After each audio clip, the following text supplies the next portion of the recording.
Aduh, luar biasa ini apa internetnya ini ya. Jadi mau pakai Zoom nggak bisa, jadi kita pakai kembali ke IG guys ya. Mohon maaf ini, jadi di rumah internetnya lagi lemot banget. Jadi kita pakai ini aja nih. Oke. Ya, oke ya. Makasih nih, udah sabar menunggu. Ya, jadi untuk mata kuliah hukum pajak ya, kita sudah cukup jauh ya. Dulu saya ucapkan salam dia, assalamualaikum warahmatullahi wabarakatuh. Selamat malam, terima kasih ya yang udah masuk, udah banyak nih, sudah lama ya. Vlog anak mami siapa nih? Sri ya, Martin, Fahri, Purbo, Pak Surya ya. Selamat malam ya semuanya ya, semangat masih ya. Aduh, emang nih.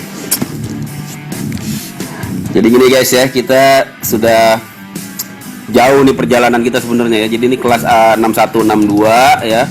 Walaupun mungkin kita baru berapa kali ya? Kita baru 4 kali ya. 4 kali atau 3 kali nih ya. Nah, tapi sebenarnya materi kita sudah cukup banyak karena kan sudah saya buatkan YouTube ya. Saya sudah buatkan YouTube. Jadi dan juga materi-materinya sudah saya share ya. Nah, jadi nanti saya percepat aja ya. Kita sudah membahas ini ya, pengertian sejarah pajak ya, pengertian dan sejarah pajak nih udah ya. Nah, ini banyak sekali ya, mulai dari pengertiannya, jenis-jenis sejarah ini sudah semua ya. YouTube-nya juga sudah saya siapin ya kan. Nah ini ya YouTube-nya ya. Nah ini dia, kalau teman-teman mau lihat YouTube-nya ada nih. Ya, YouTube-nya ini ntar ya, agak lemot nih juga. Kemudian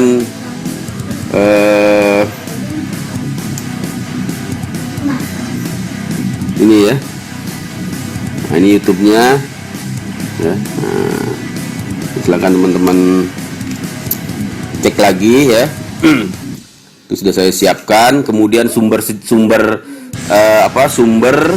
hukum pajak ya, sumber hukum pajak juga sudah, pertemuan kedua, kemudian pertemuan ketiga ya. Oke, silakan. Pertemuan ketiga tentang teori ya, teori pembenaran pajak ya, teori pembenaran pajak. Pertemuan keempat tentang asas ya, asas dan penafsiran undang-undang ya, undang-undang ya. Kemudian pertemuan kelima tentang kepatuhan ya, kepatuhan pajak. Ini dia ya. Jadi mana dia? Ini ya, kepatuhan pajak ya. Nah, ini juga sudah nih ya, ini juga sudah. Nah teman-teman bisa lihat YouTube-nya nih ya, bisa lihat YouTube-nya. Jadi di kelas eksekutif ya, eksekutif. Tuh ada suara. Sebenarnya kita tadi sudah. Oke. Kemudian untuk kepatuhan juga nih ada ya, ada YouTube-nya, silahkan dilihat ya. Kemudian perpajakan internasional. Nah ini perpajakan internasional saya bikin banyak nih guys ya, saya bikin banyak. Nah itu silakan dilihat lagi ya, Danis Sabta, jam hari ya. Oke ya, ini juga sudah saya bikin banyak tuh ya, perpajakan internasional. Nah ini ya, mulai dari asas-asasnya ya, double taxation, konsep pajak internasional, dan juga ada studi kasus ya. Studi kasusnya juga itu saya rasa menarik sekali ya, bagaimana kita diberikan gambaran ya, teknik-teknik yang biasa ya dilakukan oleh perusahaan-perusahaan multinasional di dalam melakukan penghindaran pajak ya, yang intinya adalah dengan cara ya memperbesar biaya ya, karena nanti dengan biaya-biaya itu ya pembayaran akan mengurangi keuntungan. Yang kedua dengan cara memindahkan keuntungan gitu ya, memindahkan keuntungan ya ke negara-negara yang memiliki perlakuan pajak yang berbeda gitu ya. Itu dibahas, sudah saya bahas di sini ya, di studi kasus perpajakan internasional. Ini ada YouTube-nya nih ya. Nah, ada YouTube-nya ya. Nah, ini dia YouTube-nya nih ya. Nah, ini silakan dilihat ya, mulai dari YouTube nomor 30 ya, 31 ya, 31 sampai nomor 34 ya. Jadi ada 4 ya, ada 4 bagian di situ. Silakan dilihat ya, ini masih muter-muter ini, lemot banget ini. Oke ya, nah terus kita melangkah ke filosofi KUP. Nah terakhir ya, yang terakhir kemarin yang kita pakai Zoom itu alhamdulillah itu ya sukses Zoom kita, tapi yang sekarang masalahnya di internet saya ya lagi super duper lemot ini ya, jadi nggak bisa pakai Zoom ya, kita kembali ke IG lagi. Nah ini juga udah ya, udah kita bahas nih. Nah ini udah saya upload tuh, udah saya upload apa namanya YouTube-nya ya, silakan dilihat ya, udah saya share ya. Nah sekarang kita ya, nah untuk tax law ini ya, kita akan bahas ini ya, pembayaran. Nah ini mau saya kebut sebenarnya nih ya, pembayaran, pembukuan, pemeriksaan dan penagihan pajak. Jadi ini siklus ya, administrasi perpajakan ya, sampai dengan titik akhir ya dari apa namanya, dari siklus KUP, siklus ketentuan umum perpajakan, yaitu penagihan pajak ya. nanti saya kasih ini ya semuanya, ini saya kasih nanti semuanya sama apa namanya ini ya, tabel apa skema-skemanya ini ya. Jadi saya bagi semuanya ya. Nah, jadi untuk pembayaran itu yang akan kita bahas di sini guys ya, mulai dari pengertiannya ya, fungsinya ya. Nanya ya, biasa ya. Pak Antonio nih ya, Antonio biasanya mantap nih kalau nanya nih. Terus kedengeran ya suara saya ya?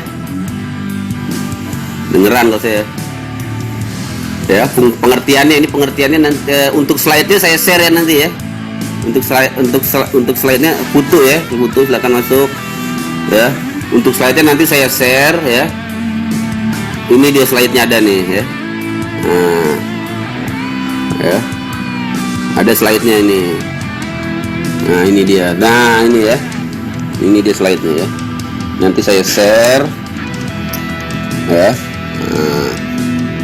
Pembayaran ya, jadi pembayaran itu sih ini ada apa, intinya adalah membayar ya, kewajiban untuk membayar. Jadi kan di self assessment itu kita udah tahu ya yang namanya 5M ya, 5M ya, mulai dari mendaftar ya, terus menghitung ya, mendaftar sendiri, menghitung, memperhitungkan ya, kemudian melaporkan dan membayar ya. Pak Anton mana tidur Pak Anton? Nah, ini ya, kita nggak bisa zooman ya.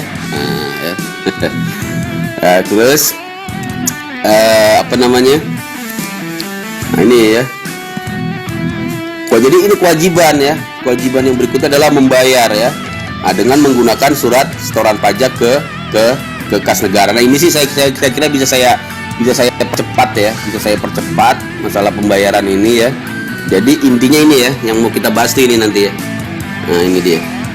Ya, pengertian, fungsi-fungsi SSP ya, macam-macam surat setoran pajak, jangka waktu pembayaran. Nah, sanksi yang paling penting ini guys ya, sanksi ini ya, sanksi kalau kita terlambat ya bayar ya, kemudian terlambat bayar berdasarkan SPT tahunan, dan sanksi karena adanya ya apa nih, PKB ya,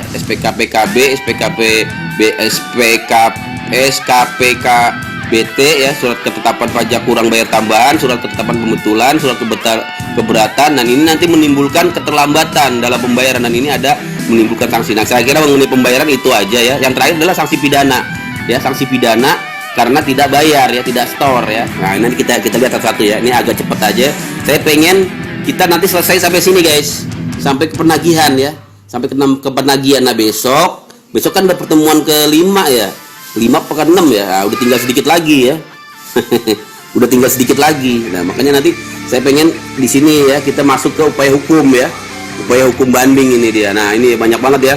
Banding upaya hukum administrasi, upaya hukum di pengadilan pajak, hukum acara pengadilan pajak, upaya hukum luar biasa PK ke Mahkamah Agung, dan upaya hukum lainnya. Nanti saya juga pengen bahas ini. Jadi tapi kalau kita belum bahas yang yang siklus self assessment dan pemeriksaan di KUP ya, kita belum bisa kesini ya. Jadi itu ya. Oke ya. Nih yang mau nanya silakan ya. Tapi nanyanya kalau bisa seputar ini ya. Oh, ini udah pertemuan ke-6. Waduh, dikit lagi ya. Sekali lagi ya. Besok makanya mau kita habisin ini ya. Mau kita habisin ini. Nah, ini materinya sayang nih, makanya ini sampai malam nggak apa-apa ya.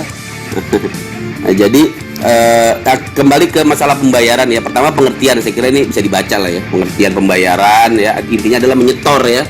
Menyetor ke kas negara melalui formulir yang namanya surat setoran pajak. Kalau sekarang pakai elektronik udah ya, bisa pakai e-billing ya kan, bisa pakai e-billing. Jadi tinggal masuk ke e-billing ya, nanti dapat nomor billingnya, terus nanti store ke kas negara ya, bisa lewat bisa lewat internet banking ya, bisa lewat ATM ya, bisa juga langsung ke bank gitu ya. Bahkan sekarang udah bisa juga pakai yang namanya bisa juga pakai itu Tokopedia ya, pakai digital itu ya, pembayaran yang model begitu ya, pakai Tokopedia apa segala macam. Perusahaan yang tidak aktif selama pendirian sampai saat ini, apakah boleh SPT-nya dihitung nihil ya? Ya itu bisa ya, karena kan tidak aktif ya, berarti kan tidak ada tidak ada pajak, yang tidak ada objek pajak gitu ya, tidak aktif ya. Oke. Kemudian ini ya fungsinya ya, fungsi setoran pajak ya, saya kira ini bisa dilihat ya, berfungsi untuk bukti pembayaran tentunya ya, berfungsi untuk bukti pembayaran ya. Kemudian ini ya jangka waktu pembayaran. Nah, ini yang sangat penting ya, jangka waktu pembayaran ya. Ini kita lihat ya, ini macam-macam ya guys jangka waktu pembayaran. Yang pembayaran untuk PPH ya, untuk PPH itu ya setelah masa pajak berakhir ya, harus di store paling lama tanggal 10 ya, ini ya guys. Nah, ini saya kira nanti ya dibaca aja ya, macam-macam ya, ada yang tanggal 10 kalau untuk PPH ya. PPH pasal 2 ya, yang dipotong oleh pemotong pajak penghasilan harus di store paling lama tanggal 10 ya. PPH pasal 4 ayat 2 ya, yang harus dibayar sendiri ya, yang dibayar sendiri oleh WP harus di store paling lama tanggal 15 ya. PPH pasal 4 ayat 2 ya, atas penghasilan dari pengalihan hak atas tanah ya atau bangunan yang dipungut atau dipotong harus dibayar sendiri oleh WP, harus di store sebelum akta keputusan perjanjian. Saya kira ini silakan ya. Intinya itu adalah jangan sampai lewat gitu ya, jangan sampai lewat. Tadi ada yang tanggal 10 ya, ada yang tanggal 15, ada yang sebelum adanya transaksi ya. Kemudian untuk PPH pasal 15 ini tanggal 10 ya. Rata-rata sih tanggal 10 ya. Tanggal 10, ada juga yang tanggal 15 ya. PPH pasal 25 ini ya, angsuran ya, angsuran pajak PPH ya, angsuran PPH pasal 25 itu tanggal 15 ya, macam-macam di sini ya. Nah, intinya di sini sudah diatur ya di KUP tentang jatuh tempo pembayaran ya. Nah, saya kira itu ya. Kemudian surat tagihan pajak ya, STP ya. Nah, di sini ya harus dilunasi dalam kurun waktu 1 bulan guys. Nah, jadi kalau itu karena adanya surat tagihan ya, baik itu surat tagihan pajak ataupun surat keterangan, itu jatuh temponya satu bulan ya, 1 bulan sejak tanggal diterbitkan ya. Nah, itu dilihat aja nanti ya di ketentuan KUP ya. Nah, kalau lewat ya dalam hal jatuh tempo pembayaran ya, bertepatan dengan hari libur ya, termasuk hari Sabtu dan Minggu ya, pembayaran atau penyetoran dapat dilakukan pada hari kerja berikutnya. Nah, itu ya masalah pembayaran ya. Nah, di sini setiap keterlambatan dikenakan bunga 2% per bulan dihitung sejak tanggal jatuh tempo. Jadi intinya sih kalau telat kena 2% ya. Kalau telat kena 2% ya, yaitu sesuai dengan pasal 9 ya, pasal 9 ayat 2A Undang-Undang KUP ya, kena denda dia ya, 2% per bulan, dihitung dari tanggal jatuh tempo pembayaran sampai dengan tanggal pembayaran bagian dari bulan, dihitung sebagai satu bulan ya. Ini ada contohnya, nanti saya kasih ya, saya kasih semua ya, teman-teman tinggal baca aja. Nah, sekarang terlambat berdasarkan SPT tahunan ya. Kalau berdasarkan SPT tahunan sama ya, atas pembayarannya juga ya dikenakan apabila keterlambatan, intinya dikenakan sanksi 2% per bulan, dihitung batas waktu ya penyampaian SPT tahunan ya. Jadi intinya 2% lah itu ya kalau kita telat bayar itu ya. Nah, ini juga apabila tadi ya, karena adanya SKP ataupun surat tagihan, kemudian kita telat karena jatuh temponya 1 bulan, kita bayar lewat dari 1 bulan, maka dia kena 2%. Ini ada contohnya juga ya, saya kira itu bisa ya. Nah, tapi ini sanksi pidana guys ya. Nah, ini sanksi pidana ini ya. Nah, kita harus hati-hati kalau yang sanksi pidana ini kan, terutama yang pasal 39 ya, karena ini ada kesengajaan ya. Nah, di sini unsurnya unsur kesengajaan ya, deliknya sengaja di sini ya. Nah, ya, dulos ya, nah, kesengajaan. Nah, sengaja tidak menyetor pajak ya.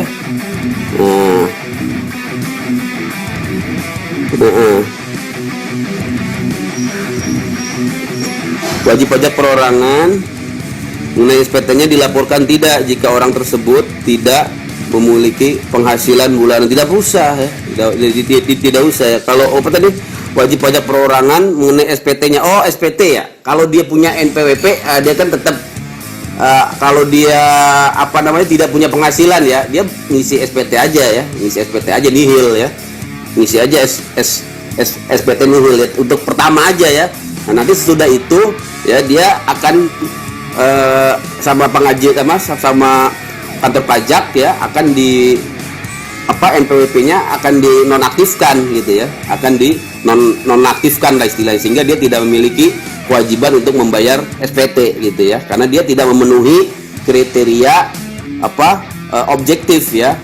Nah, walaupun dia tapi kalau dia untuk pertama kali dia bikin dulu SPT ya kan, bikin dulu SPT tapi nihil, di situ nggak ada penghasilan. Nah, nanti kan oleh kantor pajak SPT-nya NPWP-nya akan dinonaktifkan ya, sehingga dia sama sekali tidak punya kewajiban untuk melaporkan SPT gitu ya, Pak Hari ini ya.